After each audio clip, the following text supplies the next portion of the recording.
उन सारी कड़वी चीज़ों को पारदर्शिता के साथ सामने लाएंगे। और सबसे बड़ी चीज़ जिसको इन्होंने अपनी सांसों से, अपने प्रयत्नों से और शब्दों से, अक्षरों से साकार करके हमारे सामने ला दिया है, वो है अहंकार। शायद हमारा अहंकार हमारे संबंधों का सबसे बाधक तत्व होता है। हम एक दूसरे के आमने सामने खड़े हो जाते हैं। मैं लवलीन को अपनी छोटी सी कविता समर्पित करता हूँ 3 पंक्ति की, और विराम दूंगा अपनी वाणी को शुभकामनाओं के साथ। वो ये कि, और जो मैंने इनमें पाया, तुझे भ्रम है मैं तेरी हूँ, मुझे भ्रम है तू मेरी है, मुझे भ्रम है तू मेरी है, तुझे भ्रम है मैं तेरा हूँ, न तू मेरी न मैं तेरा, अगर कुछ है तो ईगो है, कलह हरदम जो बोता है, वही सब कुछ, वही सब कुछ। और तुझे भ्रम है कि तू खुश है, मुझे भ्रम है कि मैं खुश हूँ, न तू खुश है न मैं खुश हूँ, अगर खुश है तो ये दिल है, खुशी में भी जो रोता है, वही सब कुछ, वही सब कुछ। और तीसरी पंक्ति अंतिम इसमें है कि तुझे भ्रम है कि तू कुछ है, मुझे भ्रम है कि मैं कुछ हूं, न तू कुछ है न मैं कुछ हूं, अगर कुछ है तो कुछ है जो होता है, वही सब कुछ, वही सब कुछ। इमरोज साहब ने बहुत आत्मीयता से चित्र बनाए हैं, बहुत अच्छे रेखांकन हैं, और उस रेखांकन में आप एक खूबी पाएंगे कि एक महिला है और एक अदृश्य आईना है।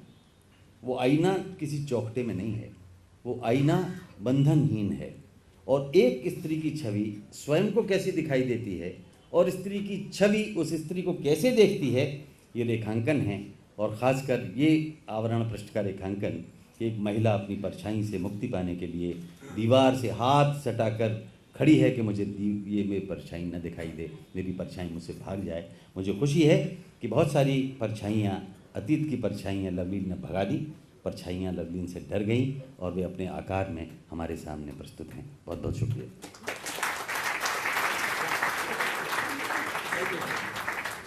अशोक जी, आपने लवलीन पे पढ़ दिया, मैं आप पे 4 लाइनें पढ़ रहा हूँ, अगर आप इजाज़त दें। जो रहते हैं दिल में वो जुदा नहीं होते, कुछ एहसास लफ्ज़ों में बयां नहीं होते। अशोक जी, एक हसरत है आपको मनाने की, पर आप इतने अच्छे हैं कि खफा ही नहीं होते। Now I'm requesting Loveleen to read few poetry from her book along with her few friends. खुदा का नाम लेके मेरी पहली कविता, खुदा और मैं। हमारे बीच हमारे पब्लिशर जी भी बैठे हैं, अशोक महेश्वरी जी, आपका बहुत बहुत धन्यवाद, इतनी खूबसूरत किताब आपने निकाली। खुदा और मैं, ये मेरा ख्याल हम सबकी ज़िंदगी की कविता है। मैंने खुदा से मुट्ठी भर उधार मांगा, मैंने खुदा से मुट्ठी भर उधार मांगा, थोड़ी खुशी थोड़े सुकून का, सूद समेत लौटाने का वादा भी किया, ढेर सारी खुशियाँ और ढेर सारी राहत का। खुदा से कर्ज लेना उचित समझा, वो मेरी रूहानी गरीबी का साक्षी है। उसने मेरी तरफ देखा, कुछ उदास कुछ प्रेम भरी नज़रों से, और कहा, मैं क्या करूं, हिसाब किताब का पक्का हूं, इंसान की तरह नामाकूल नहीं, जो रखता है हिसाब किसी कॉपी में, फिर भूल जाता है मिट्टी से लदे सफ़ों को, या रद्दी में डाल देता है अपने सपनों को, पैसे 2 पैसे के लिए। अफसोस, जीने की कला सीखी ही नहीं उसने, अपनी किस्मत मुझे सौंप कर निश्चिंत खो जाता है बेतुकी सोच में। सच तो ये है कि हर सांस का माप तोल उसी क्षण हो जाता है, इसलिए तो सांस भीतर जाते ही बाहर भागी चली आती है। हाँ, तो मैं कह रहा था बेटी, हिसाब किताब का पक्का हूँ, चाहता हूँ सारी खुशियाँ तुझे दे दूँ, चाहता हूँ सारी खुशियाँ तुझे दे दूँ, पर तेरा खाता खोलता हूँ, असलियत थोड़ी कड़वी है, तू आंसुओं से मेरी बच्ची बुरी तरह से घिरी है। हाँ, तू चाहे तो उन्हें हंसकर बहा दे, इतनी सी खुशी तो लिखी है। और रही बात आत्म शांति की, खुदा के घर में मस्जिद नहीं, मंदिर नहीं, सुकून का प्रसाद तुझे दूं तो कहाँ से। सच तो ये है कि उधार और भीख में ज़्यादा फर्क नहीं। भिखारी की रूह उसके खाली कटोरे में कांपती नजर आती है। उछलते सिक्के अपनी अपनी कहानी भूल गूंगे होकर रह जाते हैं। उधार में लिए खजाने अपनी अहमियत गंवा बैठते हैं। आत्मसम्मान से वंचित वे बदसूरत कंकड़ बन जाते हैं। हाँ, एक रास्ता है रूहानी गरीबी मिटाने का। अपनी आंसुओं से नम उपजाऊ धरती में ढेर सारे खुशियों के पौधे लगाओ। प्यार भरी बस्ती अपने अंदर बनाओ, उसे संवारो, सजाओ, बसाओ। तब सांस छोड़ते ही चहक उठेगी आत्मा। हारी हुई तकदीर को जीतने का बस यही है एक रास्ता। तुम्हारी लगन से तराशा हुआ किस्मत का नया पन्ना अपने आप खुल जाएगा और पुराने पृष्ठ में बहता आंसुओं का दरिया खुद ब खुद थम जाएगा। तुम्हारी तपन से तीखा पानी बादलों में तब्दील होकर तुम्हारे नए सांस लेते पन्ने पर झूम कर बरस जाएगा। तुम अपने ही सुख की वर्षा में भीग कर चहकोगी, नाचोगी, गाओगी। फिर मैं खुदा तुम्हारे संग दो भरपूर लम्हे जीकर महकती धरती का आनंद लूँगा, तुम्हारी अपनी रची ज़मीन पर। याद रहे, मैं तुम्हारे पाँव बनकर तुम्हें हरगिज़ नहीं चलाऊँगा। मैं तुम्हारे दिल में समाकर तुम्हें राह दिखाऊँगा। तुम बहादुर हो, निडर हो, चलते रहना। फूलों का बगीचा दूर नहीं, फूलों का बगीचा दूर नहीं। तुम वहाँ तक पहुँचो तो सही, मैं तुम्हारा इंतज़ार करूँगा। हाँ, मैं खुदा तुम्हारा इंतज़ार करूँगा।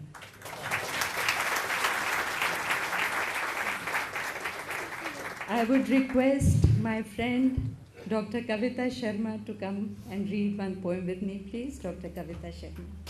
Kindly welcome her, Director of India International Center, an educationist who has contributed a lot to our society and continues to do so.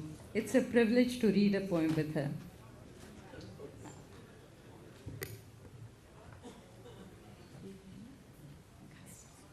कविता का शीर्षक है घास और मैं।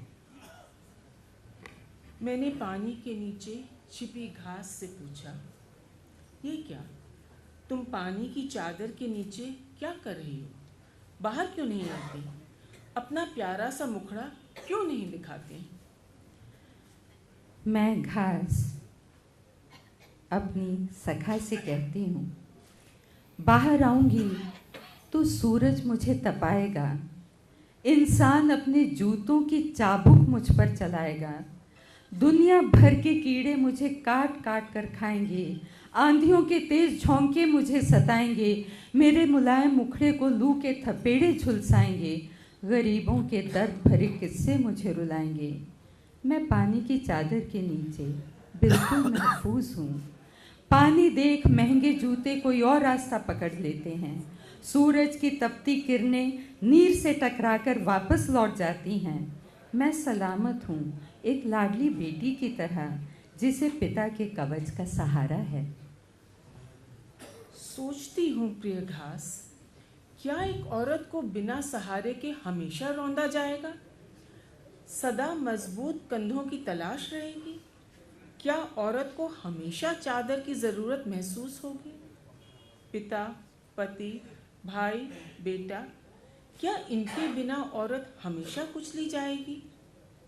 हे खुदा, वो दिन कब आएगा जब हरी भरी घास खुली हवाओं में सांस ले सकेगी, फिजाओं में लहरा कर झूम सकेगी, निडर और स्वतंत्र अपने जीवन को अभिव्यक्त कर सकेगी, अपने मधुर सुरों में भरपूर जी सकेगी, किस्मत को कोसने की बजाय उसे संवार सकेगी, सूरज की आंखों में आंखें डालकर सवाल कर सकेगी।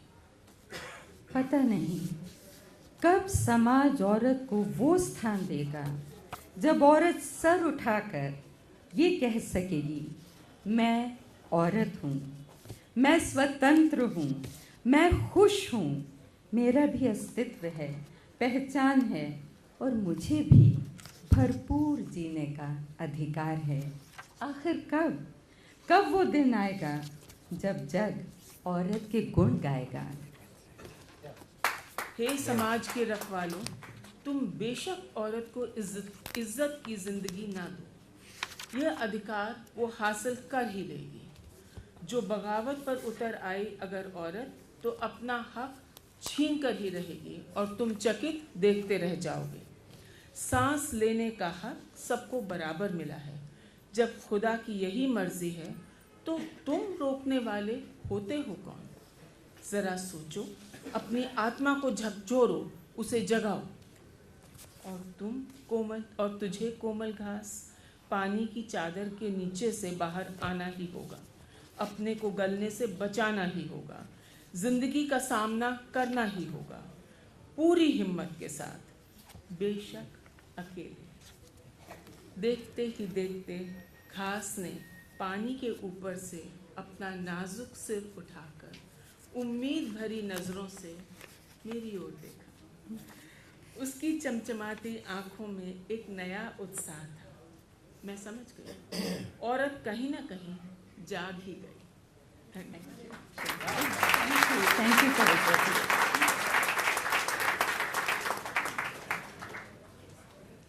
अब हमारे एक और मित्र हैं, mister Ashok Jelkhani, a very senior officer from Doordarshan, additional director general who's recently retired, but more than that, he's an artist, a stage performer, a writer and a poet. मैं उनसे गुजारिश करूंगी एक कविता वो पढ़ दें, नहीं तो आप मेरी आवाज़ से थक जाएंगे। पर कविता जी को I must give complement because she is a professor of English. पर मैडम आपको आज हिंदी में कविता पढ़ते हुए देखा, उसके लिए साधुवाद। We must give a big hand to Kavita ji because we have always seen her as a professor of English, Hindu College principal, but we never knew that she speaks so good Hindi. Congratulations ma'am. Ashok ji अपनी मर्जी की कविता पढ़ेंगे तो मेरे लिए भी surprise होगा।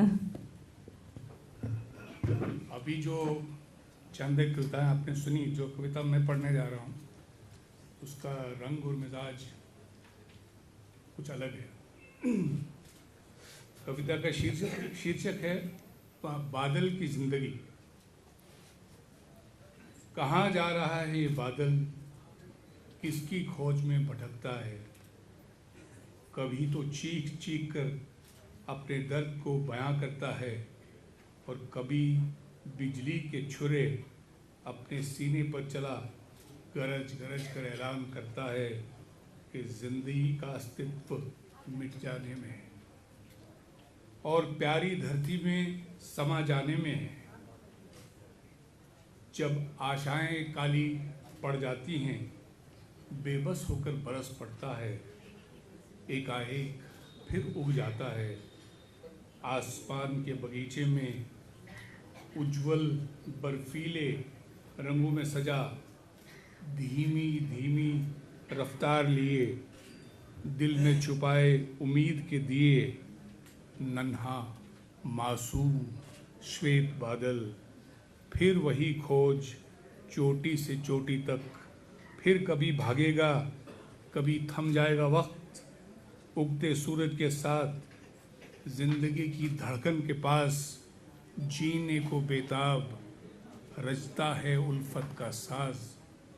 प्रेमी की तरह बैरवी सुना अपनी प्रेमिका को जगा, उसकी घनी पलकों को ठंडक से छू जाता है और दिन की कटीली धूप में सफ़ेद लिबास पहने बेवा की तरह पथराई आंखों से बेबस होकर जिंदगी की मार काट देखता रह जाता है। डूबते सूरज के साथ साथ सूफी की तरह भगवान की खोज में तहे दिल से एक नज़्म छेड़ जाता है और फिर अंधेरों की तन्हाई में सितारों के बीच दूर तक एक इंद्रधनुष को खोजते खोजते मेरी आंखों से ओझल होकर मुझ में ही समा जाता है। बादल प्यारा जादुई रंगों की महफिल खुली। धन्यवाद।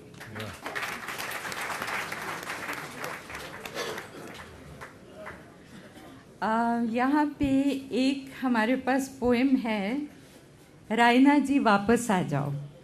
रायना जी कश्मीरी पंडित हैं। जैसे कि काजू साहब ने भी कहा कि मैं कुछ सोशल इश्यूज़ पे भी लिखती हूँ और कुछ अपनी आत्मा से जो आवाज़ आती है वो भी अभिव्यक्त करती हूँ।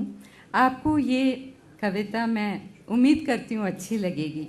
ये एक छोटा सा मुस्लिम लड़का है जो अपने हिंदू पंडित को याद कर रहा है। वो घाटी छोड़ चुका है और ये बच्चा अपने टीचर को याद कर रहा है।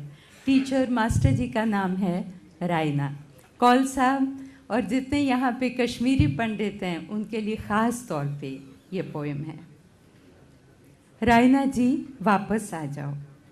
मास्टर जी वापस आ जाओ, दोबारा मुझे गणित सिखाओ। ये घाटी बिन उस्ताद रहती अक्सर उदास उदास, इसलिए आपसे दिली फरियाद, वापस आ जाओ उस्ताद।